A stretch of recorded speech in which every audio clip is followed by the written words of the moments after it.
like a little intro. Yeah. You ready? Yeah. I'm ready. What is happening, friends? Welcome back to this little corner of the internet that we call Amor Aventura. I am Zach. This is Kiki. And I'm Fiorella. And we self-converted a tiny home in a shuttle bus that it's been almost a year we've been calling home. So it's been crazy. Yeah, so we felt like it was time to do something that we wanted to do for a very long time, which is a Q&A video. So we took to the internet, we posted on Instagram and YouTube for people to ask us a bunch of questions, and we have them all right here. Very relaxed, very unplanned. If you've been here before, we're very just chill and transparent. So we didn't really read these questions. We didn't really prepare. We're just sitting and filming. It's a Saturday. I just got out of work for a few days. We're just chilling, taking it slow. We're in the forest in Arizona. So let's get you some answers. Let's dive right in. Let's do it. All right. Let's see. First question. Does your cat primarily stay inside or roam outside? Asking for my sweet cat. Cool, you have a cat. She does mostly stay inside. We believe that maybe in a past life she was like exterior cat. If you don't know Kiki's story, Kiki is a senior cat. She's coming up to 13 years, little old lady. We rescued her when she was 10 from a shelter. She'd been on and off from the shelter for a few years, had a few different families. And the funny thing about Kiki's story is that a lot of the families that brought her back to the shelter said that they were traveling or moving and they couldn't take their cat with them. And we are moving all across America and she's with us, and she's just the light of our lives. And I just added that story to that question, so there's that. Yes, that was beautiful. Do you lock your bus from the inside when you go to bed? We do.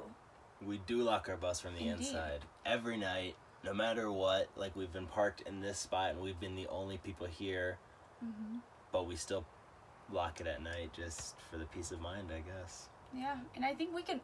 Oh, wait. We have an exterior lock, but most of our locks are from the inside, so that's pretty nice. Can never be too safe. Never be too safe out here.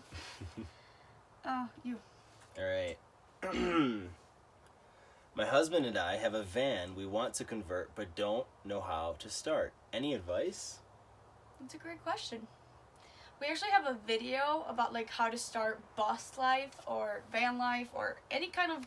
It's really a generic video though, because it's how to start walking towards your dreams. And it's so hard because I feel like every situation is different, but if we can give some advice, or if I can give some advice to somebody, and if I think of myself when we were trying to start this bus, we had just bought the bus, but it was sitting there. It's like, get out of your head and do whatever it takes to get out of your head, whether that's journaling, whether that's going to therapy, whether that's just talking it out. Like, we make things so much harder and more scary in our minds than they are in real life. So if you can make it somehow like materialize your fears, then they become a lot easier to tackle, and just step by step. Yeah, I think I love that. Just kind of go for it. Don't worry about what anybody else is going to think or say or act like towards you. Just go for it and dive in and do your research. Do a lot of research. True. Good one. What was the process of getting insurance for your bus? Funny question, because I feel like we were really scared of that question because the internet made it look really scary, and we understand that people have had tougher situations that we have. But we insured and titled the bus, everything in Ohio. And Ohio is really easy to work with, both to get the title for the RV, which is the first thing we had to do before we could get insured. We also did wait until the end of our build to get insured because we had the bus stationary, and we had it over 2 years while building. So we saved a lot of money not paying for insurance for it. Yeah. And all we had to do after we had our title insured, we just called our local insurance agent and explained the situation, and he was able to work with us. So if I could add an advice to that question, would be go to a local agent, like someone who you can actually talk to, like, or have a connection with, maybe the agent you already have with your car or something like that. But we think that was pretty easy actually for us. Going local is definitely the key.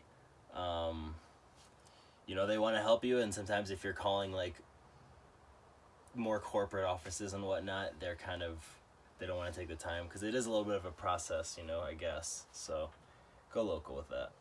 How do you plan out your meals / grocery trip strategy? That is a great question.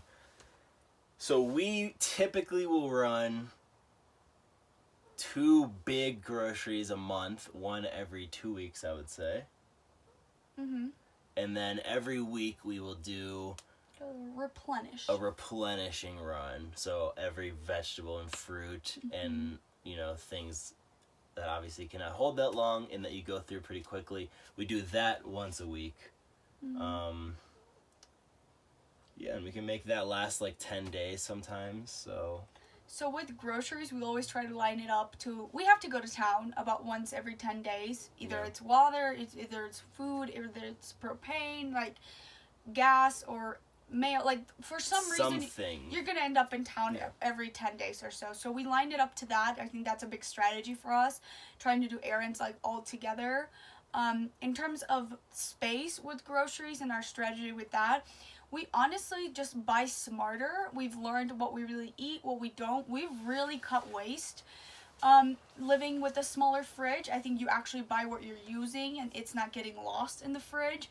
So it's really cool because that saved us money and it's helped us cook better meals, healthier meals. So our strategy is just, veggies once every 10 days, and then every 2 weeks do like a stock up on like canned goods and pastas and some other staples that go around our diet. So around something like that. Okay. Do you stay at campsites, and how do you find free, safe camp spots? Excellent question. We do not stay at campsites. Haven't since like literally our first day of bus life, or first week, I guess. We were in a campsite. We were in Pennsylvania because there's not a lot of land there, which answers your second question. Yes, which was the finding free spots. Mm-hmm. Finding free spots is much easier on the west side of the United States, but we use apps such as iOverlander and Padium. Also just going on Google and, searching roads. Freecampsites.net is another one. Mm-hmm. You're just going and looking at roads and... So, I know this sounds super easy, and it's like, okay, it can't be like that. But essentially the reason everyone says the West is a really good place for people doing this kind of lifestyle is there's BLM land, which is like Bureau of Land Management, which is essentially like publicly owned like federal land, and there's also state land. There's also, for instance, in Arizona where we are, like trust land. So all these are just different types of public lands, meaning everyone is public, have access to those lands. There's different regulations, like in some you can only stay, most BLM land in most places won't let you stay more than 14 days. Some other ones let you stay longer as long as you buy a permit that lets you stay longer. The permit is only like $20 and it's a yearly permit and that's it. So out here, as long as you understand these rules, like there's a lot of options as to where to park and where to camp. So right now we're like really close to town, but we are in public like national forest land, so you can camp in those up to 21 days. So they're 14 days. 14, sorry. So it just becomes really easy to know once you're actually doing it. So, but there's a lot of options in apps and other things. It seems intimidating before you do it, but as soon as you do it, it's pretty easy. Mm-hmm. Do you guys ever feel unsafe? What do you do for security? I'm a solo traveler with an old dog. So it's hard for me to speak about solo traveling because I've never done it in the bus. You've done it in the bus, so maybe you can speak about solo specifically. But if we had to say something if I had to say something about my security in general with safety in the bus, there's been, I think, 2 times I'd felt like uneasy about the spots we were in. They were mostly because of other, like, just the area didn't feel right, and we've moved both times. So my security thing that I can just tell you is to just always be paying attention to your surroundings, like you should be, everywhere at all times. Not hyper alert. There's really no need to be anxious. That attracts it, I feel. Yeah. You just need to be, like, paying attention. Like, don't just be completely ignorant, like, clueless on where you are. So that's the first. Second is your intuition and your gut. If you pull up somewhere and it just doesn't feel safe, even if there's nobody there, if you feel uneasy, leave. Yeah. And leave right the first moment you feel uneasy. That's the cool thing, right? They're vehicles. So always be ready to drive away if you need to. And that's another thing. Like, we always keep the keys handy, like, where we can get to them if we need to get to them. Like, try to always have, like, a strategy kind of in your head. If something were to happen, what would you do? So you have that kind of already planned out in a way. But just pay attention and follow your gut. Just be smart. Yeah. Pretty much. That too, yeah. And also I feel like we've never had safety issues because we spend a lot of time here in, like, national forests or, like, just in general in, like, public land. And there's really, like, nobody out here except you and another camper. So there's a lot of safety in that, knowing you're, like, in the middle of nowhere. To at least to me, I get. Yeah. Like, I'm more paranoid in cities, but yeah. we're very cautious about our time there. Yeah, for sure. Yeah. I would say definitely, though, if you're still building, get a security system. Get locks. We are thinking about getting a security system. Get many ways to lock yourself and just be smart, like we said. How does your fridge work? Our fridge is just plugged into our solar power.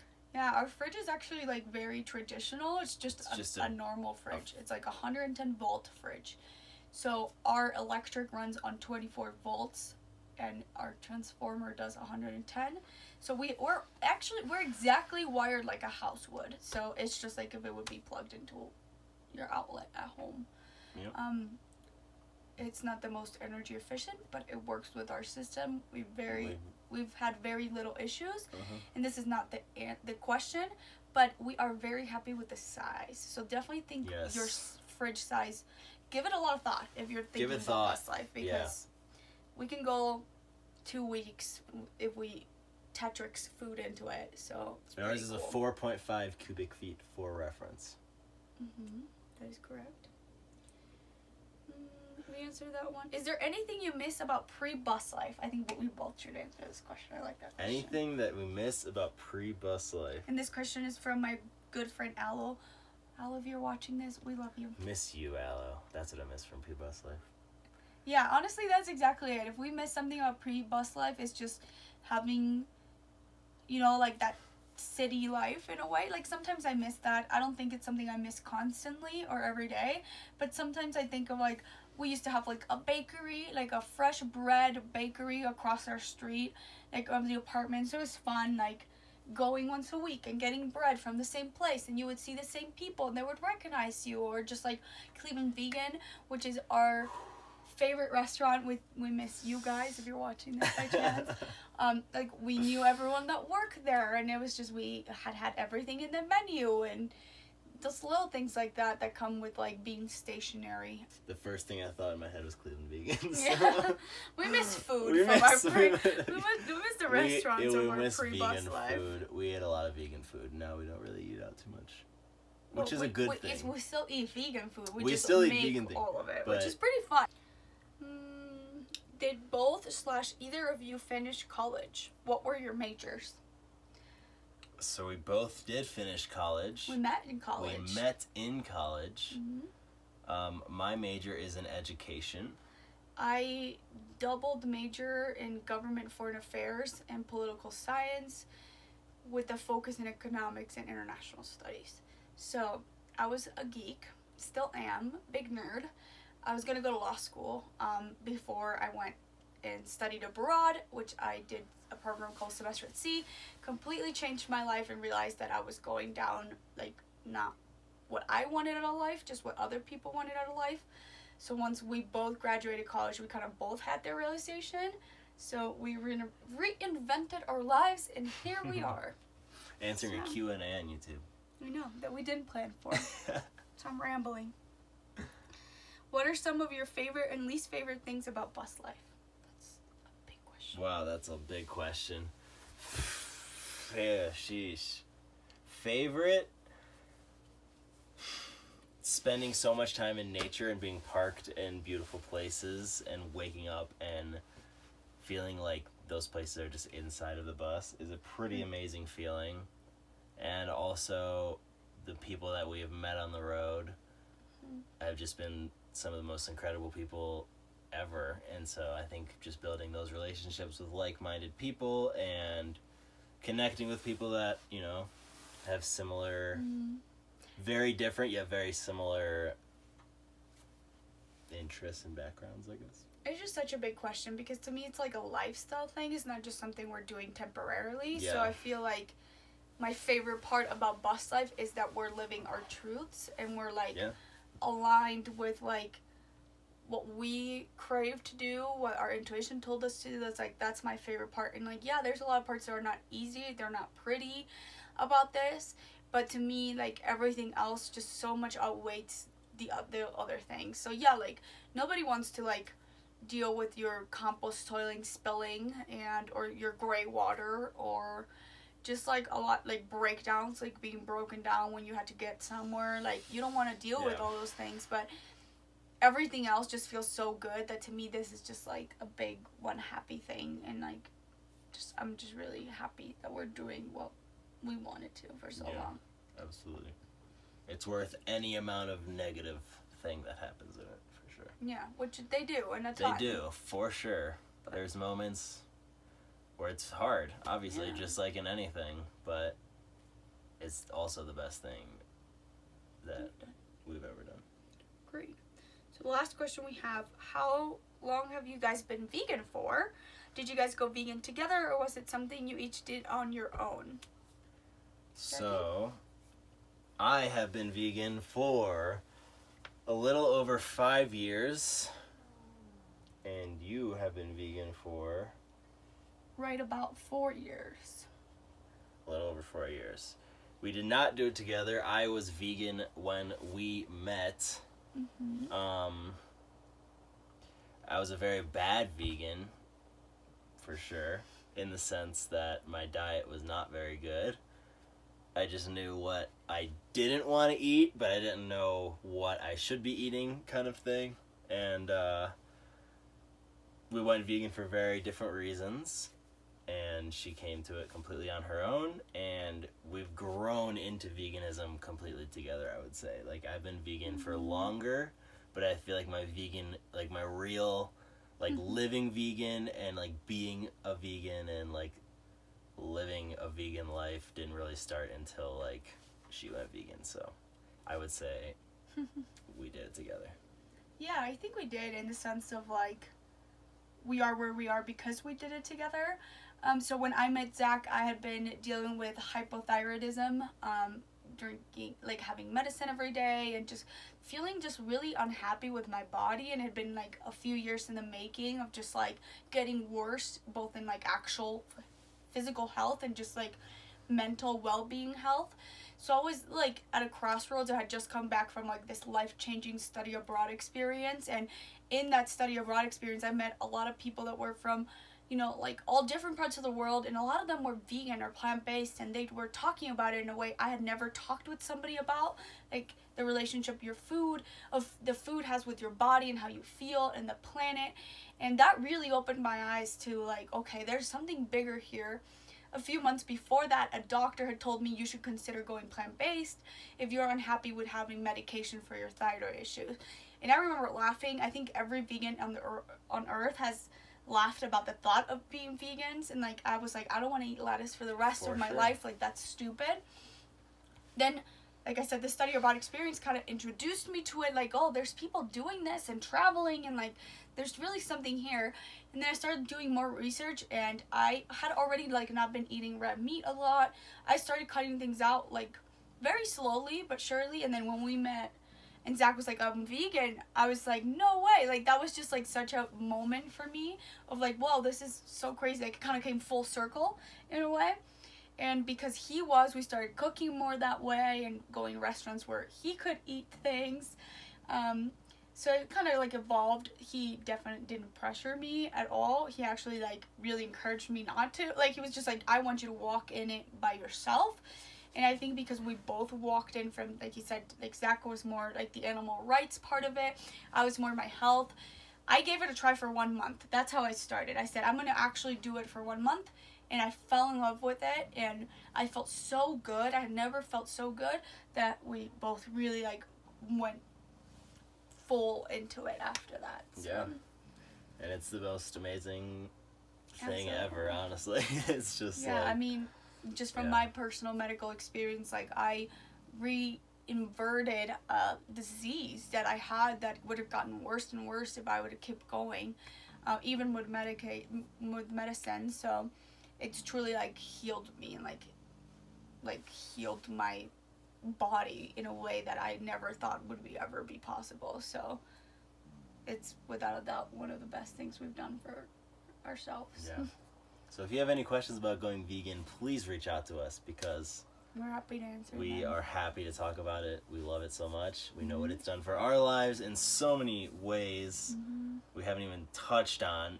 Like, that's just one single thing. It's just like the best thing ever. So if you're interested, please reach out. Yeah.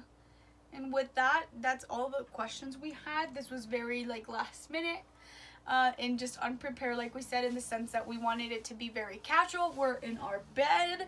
We're just like, it's a Saturday afternoon. We're just hanging. So we hope it was fun and you learned something. If you asked a question, thank you so much. I hope we answered it. If this was just, well, too unprepared and we didn't, please leave us a comment. We'll be happy to answer them again. If you have more questions, we're happy to record another one of these. But I think that's all we got for you. I think that's pretty much all I got. If you hear a noise in the background, I just want you to know that's our cat. She's snoring. been snoring through the entire video, so really hoping that is not louder than our voices. I don't know. So we'll see you next week. I hope that's recording. I've been thinking that the whole time.